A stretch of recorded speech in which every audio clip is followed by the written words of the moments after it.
Hello दोस्तों, नमस्कार। मैं आप लोगों का हार्दिक अभिनंदन करता हूं अपने trader by stock market YouTube channel में। चलिए शुरू करते हैं। शुरू करने से पहले बता दें कि ये टेलीग्राम है। टेलीग्राम को जरूर ज्वाइन करिए, क्योंकि थोड़ा समय हम लोग को नहीं मिल पाता है, तो उस बेस पे हम लोग टेलीग्राम में इन्फॉर्म कर देते हैं। इसलिए आप टेलीग्राम ज्वाइन करके रखिए। T V S M swing ये मेरा चैनल है ना, जिस पे हम अपना डिस्कशन करते हैं और सब कुछ करते हैं। शॉर्ट स्विंग में अपन करते हैं डिस्कशन वगैरह, जो भी है डिस्कशन नहीं करते शॉर्ट स्विंग में, तो बस बात खत्म।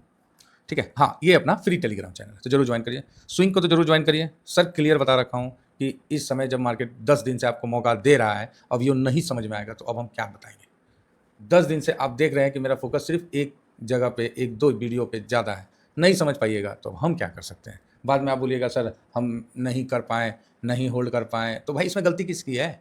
मेरी है कि आपकी है? सिंपल सी बात है। तो कोई बोलेगा सर हम प्रॉफिट बुक नहीं कर पाए, सर प्रॉफिट तो दिखा रहा था, नीचे गिर गया।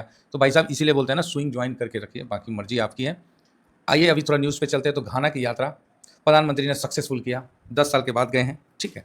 तो अभी क्या हो गया, घाना का क्या पंगा हो गया, तो ये साउथ, मतलब जो दक्षिण का क्षेत्र है ना हम लोग का, तो इसको उत्पीड़ित करता है शुरू से। जैसे जैसे भारत यहाँ है ना, और मतलब इधर है, मतलब दक्षिण का एरिया सब जो है, ये सब इस टाइप का जो भी है, उधर इधर फ्रांस वगैरह है। तो पहले जो घाना है ना, पहले फ्रांस का इस पर दबदबा था, और फिर उसके बाद आगे जाएंगे जिसमें ब्राज़ील वगैरह है, नामिबिया वगैरह है, तो उसमें फ्रांस का ज़्यादा पहले दबदबा था। फिर चाइना भाई साहब ने इधर से, चाइना अपना बेल्ट रोड के माध्यम से पूरा इसको कवर कर लिया है। क्या कवर किया है? हम तुमको इन्वेस्टमेंट के नाम पे पैसा देंगे, और तुम मेरे को उसके लिए कुछ गिरवी रखेगा। जैसे नहीं मुनीम लोग करता है कि लाओ अपना, चाहे बैंक करता है कि अपना सोना दो और पैसा लेके जाओ। तो आपको पैसा चाहिए, हम पैसा देंगे। और जानते हैं ना, हर देश में राजनीति उतार चढ़ाव में लोन लेने का और आगे बढ़ने का प्रचलन है। देश का नहीं, खुद का, है ना, खुद आगे बढ़ने का प्रचलन है, ये तो आपको पता ही है। तो उसी प्रचलन में घाना के जो भी होंगे राष्ट्रपति, जो भी राष्ट्रीय अध्यक्ष, वो प्रचलन में चल रहे थे। जिस तरह श्रीलंका में चल रहा था, वो अन्ना चल रहा था, तो पूरी श्रीलंका की लंका लगवा दिया। ठीक है। सेम नेपाल में जाके मिल लिए, पूरा इनको व्यक्तिगत फ़ायदा हो गया। देश गया बाहर में ना नेपाल का। नेपाल का क्या मतलब अपना देश से है, जो वर्तमान में है उसको तो अपना ना मतलब है, वही चीज़ है। अभी बांग्लादेश उसके गोद में बैठा है, तो आपको नज़दीक आने दीजिए, बांग्लादेश का भी लुटिया डूबता हुआ दिखेगा। अगेन आपको पाकिस्तान का तो डूबा था, लेकिन पाकिस्तान को तो आईएमएफ ने बचा लिया। तो ये सब कई चीज़ है ना। तो इसको समझिए। और अभी मतलब घाना जो है 10 मिलियन, मतलब चाइना में फंस चुका है। चाइना का उतना इन्वेस्ट है, उतना बकाया हो गया, अब नहीं दे पा रहा। तो घाना जो है अक्षांश रेखा के पास बसता है ना, बड़ी लाइन के पास बसता है। तो वहाँ पर मिनरल्स वगैरह बहुत है, बॉक्साइड वगैरह बहुत है, गोल्ड का एक पुराना नाम है। तो ये सब है जो भी है घाना का। तो प्रधानमंत्री साहब गए हैं, तो इन मतलब हम भारत क्या है, कहीं जाता है तो लूटने और करने के चक्कर में नहीं जाता। भारत का उद्देश्य है कि भाई साहब, अभी जो सम्मेलन हो रहा है ना, जहाँ चाइना नहीं गया है, तो वहीं पर ही भारत का उद्देश्य बस एक ही है, भाई हम आपको काबिल बना देंगे, आप अपना आगे बढ़ो। ठीक है। ये नहीं कि हम आपको, मतलब हम आपको स्किल कर देंगे, आप अपना आगे बढ़ो। इससे बेनिफिट क्या होगा भारत की यात्रा से? देखिए, भारत की यात्रा जब होने शुरू हो गया ना, तो चाइना को मिर्ची लग गया कि चाइना समझ गया कि भारत श्रीलंका को जिस तरह उबारा था, लेकिन चाइना का तो काम हो गया, वो पोटे ले लिया श्रीलंका से। तो अभी घाना फंस चुका है, तो घाना में भारत की एंट्री हो गई है। तो भारत वहाँ से गोल्ड रिजर्व लेगा, गोल्ड खरीदेगा और भी सब चीज़ खरीदेगा। ठीक है। साथ में दक्षिण का देश है, तो हमने डिफेंस डील भी करना है। डिफेंस का भी आखिर हम लोग जो मार्केट तैयार किए हैं, ब्रह्मोस फलाना ढिकाना, इसको तो पूरी दुनिया देख रखी है, लेने के लिए सब उतारू भी हो रखे हैं, तो हम लोग उसको अब देंगे, है ना। तो उसको बेचने के लिए एक मार्केट भी चाहिए, और घाना ऑलरेडी हम लोग के साथ ट्रेन का व्यापार करता है। तो आज रेलवे में भी आपको, कल ही रेलवे ठीक था, तो इस पर भी ध्यान रखना है। तो चलो, रेलवे को फिर से खरीदना पड़ेगा। अभी तो प्रॉफिट बुक किए थे स्टार्टिंग में, तो कोई नहीं, फिर खरीद लेंगे, कोई दिक्कत नहीं है। तो कुल मिला के यही कहानी है। प्रधानमंत्री साहब बाहर गए हैं, तो आएगा। ठीक है, इन्वेस्टमेंट आता है, तो ये बात है। तो चलिए अभी आगे बढ़ते हैं, आज का मार्केट पे देखते हैं। तो आज का मार्केट का इशारा बेटर है, बढ़िया मूव का है ना, पॉजिटिव मूव का है, निगेटिव ज़्यादा नहीं है। आज मार्केट अगर नीचे मिलता है तो बढ़िया है, साइडवेज, लास्ट में साइडवेज हो जाएगा। मतलब लास्ट में साइडवेज होने का मतलब जब कुछ नहीं होगा तो साइडवेज हो जाएगा, बड़ी गिरावट का संकेत नहीं है। तो ये सब चीज़ है बढ़िया बढ़िया, तो इसको आप समझ सकते हैं। यूएस मार्केट आज बंद है तो इन चीज़ों को ध्यान में रखते हुए आप अपना मूड माहौल तेज़ी का बना के रख सकते हैं, टिका सकते हैं। देखिए, दुनिया का काम बहुत अच्छा है। हाँ, देखिए 405 पे बंद हुआ था ना, दुनिया का मतलब 250 पॉइंट 600 के ऊपर क्लोज हुआ, तो कोई दिक्कत नहीं है।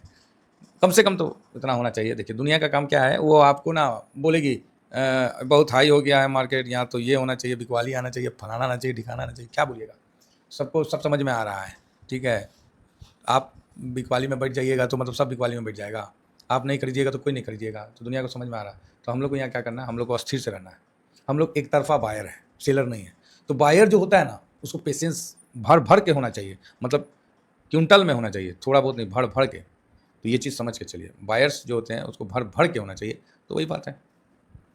तो ठीक है, कुल मिला के हम लोग को मौका का इंतजार करना पड़ता है, वहीं पर ही अपना सेट करना पड़ता है। जिस तरह मैंने 10 से भी ज़्यादा ट्रेडिंग डेज से मैं बोल रहा हूँ कि एक साइड में तेज़ी बनना है, बनना है, बनना है, और आज भी बोल रहा हूँ कि वहाँ तेज़ी बने, मतलब बनना चाहिए, ये बोलना पड़ेगा ना, मतलब बनेगा, समझ रहे ना, बनना चाहिए। तो ये चीज़ समझ के चलिए, बाकी इन्वेस्ट करना आपके ऊपर है। आप बोलोगे सर किस साइड में, भाई यूएस मार्केट में, और किस साइड में, ठीक है, ये चीज़ समझ के चलिए। जहाँ इंडिया और इसका डील फाइनल हुआ तब तो मज़े आ जाएंगे, मौज आ जाएंगे भाई साहब। अब बोलोगे अच्छा तो यूएस कल हाफ चला था तो इसमें क्यों तेज़ी है भाई, 344 पॉइंट दाव क्यों भागा हुआ है? तो इसका कारण सिंपल है, जो चिप पे रोक था उसको हटा लिया गया ट्रम्प के द्वारा, जिससे एनवीडिया का शेयर दे हाई, चल हाई, चल हाई, चल हाई, आप देख सकते हैं। नेस्डेक भी भागा हुआ, S&P 500 भी भागा हुआ 1%, और अपना मफांग ये भी भागा हुआ है, मतलब फैंग इंडेक्स। भाई अपर सर्किट नहीं, कुछ सेलर नहीं होगा, देखिएगा अभी आने वाला समय है जिसमें आपको सेलर नहीं मिलेगा। इतना भाग गया फिर भी सेलर नहीं मिलेगा। चलिए कोई नहीं, तो बायर बाई कहाँ से करेगा? इसीलिए थोड़ा थोड़ा क्वांटिटी से अपना पोजीशन बना लीजिए। बाकी देखिए ब्रेंट 68 पे चल रहा है, और एडीआर मोटे तौर से देखने से पहले यूएस का बॉन्ड यील्ड 4.39 पे है, 32 पे है, ठीक है। एडीआर में ठीक ठाक है, अच्छा परफॉर्म करके दिखाया है ना, एडीआर ठीक है। बाकी रिलायंस थोड़ा डाउन है, एडीआर वगैरह ठीक है। आज ही हम अपने टिगर पे आते हैं, और टिगर को देख के ये समझते हैं कि कल एफआईएस ने जो बिकवाली किया है 1771 करोड़ का, इसका क्या इम्पैक्ट पड़ेगा। तो आप बोलोगे सर क्या इम्पैक्ट पड़ेगा? इम्पैक्ट, एक मिनट, अब आपको कुछ नहीं देखना है, बस डॉलर इंडेक्स देख के अपना व्यू बना लेना है। वो कहीं कुछ भी नहीं देखना है, सिर्फ डॉलर इंडेक्स में तेजी हुआ, मौज आ जाना है, और होना ही है। देखिए 96.72 बड़ा है ना, आप देखिएगा आपका जो यूएस में इन्वेस्टमेंट है आज भागा हुआ नजर आएगा ऑटोमेटिक, ठीक है। अब ये थोड़ा अगर ये 100 क्रॉस होकर जैसे ऊपर जाएगा तभी आपको इसमें अच्छी, मतलब एफआईएस का एंट्री होगा। तो कुछ भी देख के फायदा नहीं है जब तक आप डॉलर इंडेक्स नहीं देखते हैं। बाकी रुपया 85.32 से 85.49 आ चुका है, और यहाँ पर ये अपना गिफ्ट निफ्टी क्या चल रहा है, 405 पे बंद हुआ है। तो 100 पॉइंट फिलहाल अब तो दिख रहा है, एक बार रिफ्रेश कर लेते हैं। 100 पॉइंट तो अब मोटा मोटी दिख रहा है, 575 दिख रहा है, इसमें तो अलगे दिखते रहता है जी। 507, और इधर 494, ठीक है, कोई ख़राब नहीं है, बढ़िया है ना, बढ़िया है। गोल्ड सिल्वर 37 से ऊपर था तो वहाँ से 36.95 है, ठीक है। और ये गोल्ड 33.39 है, चलो जी बढ़िया है। तो अच्छा है कुल मिला के। तो अभी हम बात कर रहे थे एफआईएस की पोजीशन की। तो ऐसा है कि एफआईएस का जो पोजीशन है वो आपको दिख रहा है, एफआईएस का जो पोजीशन है वो 29.29 पे दिख रहा है। कितना पे दिख रहा है? 29.29 पे। तो ऐसा नहीं है कि एफआईएस यहाँ से बेच के मार्केट को नीचे नहीं ला सकते हैं, अरे ला सकते हैं भाई, लेकिन कोई कारण हो तब तो। चलो ये तो प्रॉफिट बुकिंग हुआ, एक दिन खरीदे 14%, तो इनको कोई खास तो प्रॉफिट हुआ नहीं है, कोई बहुत ज़्यादा तो प्रॉफिट ना हुआ, तो यहाँ पर ही बस सेल करके जो अपना हेज करके निकल गए, ठीक है। अदरवाइज़ कोई ज़्यादा प्रॉफिट वगैरह नहीं कमा रहे। प्रॉफिट कमाने में तो डीआईएस अच्छा कर रहा है, और एफआईएस नहीं कमा पाए। क्लाइंट में देख लेते हैं, पब्लिक में 54, पब्लिक का पोजीशन बढ़ा है 1.4947। ये मेरे लिए थोड़ा सा, क्योंकि इसका पोजीशन डाउन होने से ही तेज़ी बनेगा। फिलहाल प्रो 52.32 पे है, 2.23% अप है, ठीक है, डाटा कोई ख़राब नहीं है, ठीक है ना, कोई ख़राब नहीं है। चलिए आगे बढ़ते हैं क्या। हाँ, तो यहाँ मैंने सारा चीज़ दिखा दिया। अब थोड़ा सा एक बार पीई देख लेते हैं, कि मैंने भी आज पीई देखा नहीं है, तो एक बार पीई पे नज़र मार लेते हैं। फिलहाल तो दिख रहा नहीं, कहाँ चला गया पीई, लगता है गुम हो गया है, कोई बात नहीं, एक सेकेंड जा, पीई कहीं चला गया है, तो अभी कहाँ चला गया, फिर से निकाल लेते हैं। तो अभी आप जो पीई देख रहे हैं निफ्टी का, वो आपको 22 पॉइंट कितना है, 40 के आसपास होना चाहिए। एक मिनट चेक कर लेते हैं, निफ्टी 50 1 जुलाई, तो 22.87 पे है, निगेटिव है, ठीक है।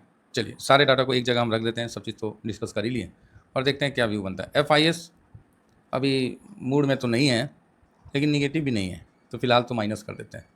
डीआईएस ये हल्का पॉजिटिव में है, हल्का पॉजिटिव। प्रो न्यूट्रल का व्यू में जाएगा। इंडिया विक्स पॉजिटिव है, पीसीआर न्यूट्रल है, गोल्ड निगेटिव है, क्रूड ऑयल पॉजिटिव है, यूएस मार्केट पॉजिटिव है, रुपया निगेटिव है, डॉलर इंडेक्स पॉजिटिव है, पीई निगेटिव है। 1 2 3 4 5 5 पॉजिटिव, 1 2 3 4 4 निगेटिव और 2 न्यूट्रल। तो यही पोजीशन आपके हिसाब से ये अभी है, तो इस हिसाब से ही मार्केट चलना चाहिए। देखिए अभी क्या है, लास्ट में हम बताना चाहेंगे कि इस प्रकार का डाटा अगर मार्केट गैप अप दे देता है, ठीक है, तब तो गैप अप मतलब ये नहीं कि 50 पॉइंट, है ना, थोड़ा बड़ा गैप अप दे देता है तो ठीक है। नहीं तो आज का जिस तरह व्यू है कि अगर पहले ही गैप डाउन हो जाता है तो फिर समझिए कि आपको क्लोजिंग हाई पे जाएगा। गैप अप नहीं चाहिए, हम तो कह रहे हैं कि गैप अप नहीं चाहिए, आराम से खुले, थोड़ा सा मार्केट नीचे जाए, फिर जो ऊपर आए वो फिर लास्ट में क्लोजिंग जो है वो मजबूती के साथ दे, ऐसा मेरा मानना है। बाकी सिल्वर उल्वर में जिनका है, स्विंग वाले हैं, तो अपना प्रॉफिट अपने पोर्टफोलियो को बड़ा करने में यूज़ कर सकते हैं, है ना, क्योंकि ऑलरेडी लॉन्ग टर्म वाला तो होल्ड में है ही, इसलिए आप देख रहे हो कि गोल्ड सिल्वर पर हम बिल्कुल शांत हैं। तो चलिए कुल मिला के सब ठीक है। बाकी इंडेक्स फैक्टशिट में भी ऐसा नहीं है कि पोजीशन बहुत ज़्यादा बढ़ा है, सब शांत है। तो FIS थोड़ा सा अभी दबाव में इसलिए कि डॉलर इंडेक्स जैसे 100 के ऊपर निकला, आपको बाइंग आता हुआ दिख जाएगा, ठीक है। तो चलिए फिलहाल मैं इतना ही कहकर अपनी वाणी को विराम देता हूँ। Thank you very much. जय हिंद, जय भारत।